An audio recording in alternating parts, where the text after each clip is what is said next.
It was a rainy Tuesday morning in Seattle, the kind where the sky seemed permanently grey and the streets glistened with puddles. Ethan Cole, 29, clutched his umbrella and glanced nervously at his watch. This was supposed to be the most important day of his year, an interview with a fast-growing tech company that could pull him out of months of financial struggle. Since losing his warehouse job, he'd been living paycheck to paycheck, taking small handyman tasks to cover rent. Today was his chance to prove himself, but the relentless traffic and sheets of rain had already set him behind schedule. He weaved through crowded sidewalks, dodging briefcases and coffee cups, his heart pounding with the awareness that every second mattered. The wind tugged at his jacket, spraying his legs with cold. Water from the street. Just ahead, something caught his eye. A silver SUV pulled slightly onto the curb, hazard lights blinking. A woman stood beside it, her hair damp despite a hood, struggling to wrestle a spare tire from the trunk. Cars roared by, sending waves of dirty water toward her. Dozens of pedestrians passed without even slowing. Ethan hesitated, torn between compassion and desperation to get to his interview. The decision came quickly. He veered toward her, splashing through a puddle, and called out, "Need a hand?" She looked up, relief flashing in her eyes. "Yes, please, I can't get the jack to work." Ethan set his umbrella aside, ignoring the rain, soaking his hair, and crouched to examine the situation. In one swift motion, he adjusted the jack, loosened the bolts, and swapped out the flat tire with practiced efficiency.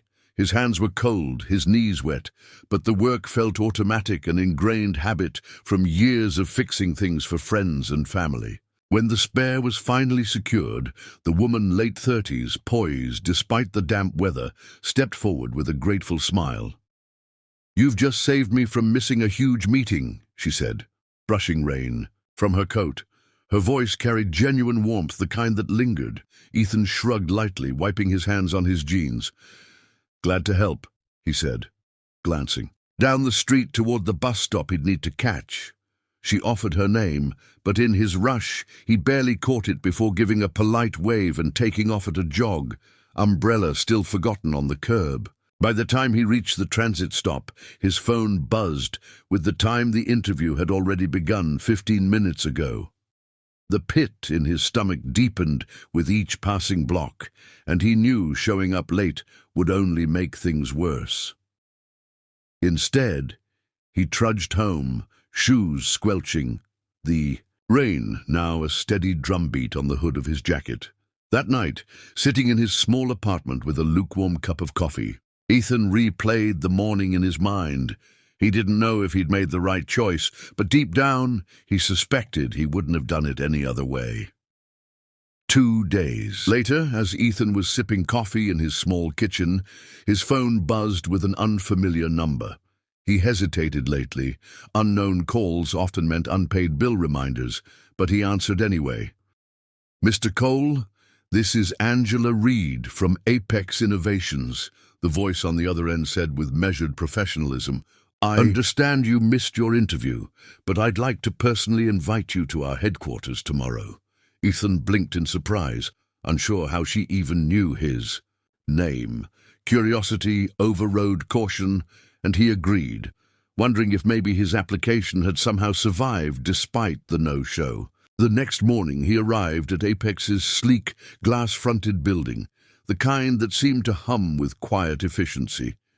Inside, a receptionist greeted him by name as though she had been expecting him. There was no stack of forms to fill out, no waiting area delay. Instead, she led him straight through open-plan offices buzzing with activity, past walls lined with awards and innovation patents. Every step made him more certain this was a place far beyond anything he'd imagined working in. They stopped at a set of double doors with frosted glass, which swung open into a bright corner office. Behind a polished oak desk sat the woman from the rainy Seattle street. This time, instead of a damp raincoat, she wore a tailored charcoal suit and a confident, easy smile. "I believe we've met," she said, her voice warm but amused. Ethan stood, frozen for a second, realization hitting him. You're the CEO?" he finally asked. Angela Reed nodded, gesturing for him to take a seat. The surreal twist of fate made his earlier decision to help her feel like a scene from someone else's life, yet here he was, living it. Angela leaned back in her chair, hands folded.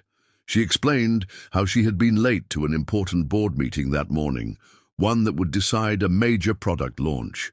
Without his help, she would have missed it entirely. "You gave up something important for yourself to help someone you didn't know," she said. "That told me more about your character than any resume could.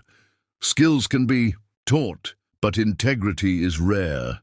Ethan listened, still trying to process the situation. He hadn't expected recognition, let alone an opportunity like this. When she finally offered him the position on the spot, it took him a moment to realize she wasn't joking. Walking out of the building an hour later, Ethan felt like the world had shifted under his feet. The suit he wore was dry, his future suddenly brighter than it had been in months.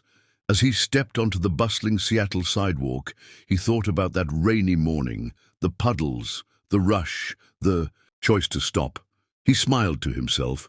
It had cost him an interview, but in return, it had given him a job, a story, and a reminder that sometimes the right thing pays off in ways you could never plan.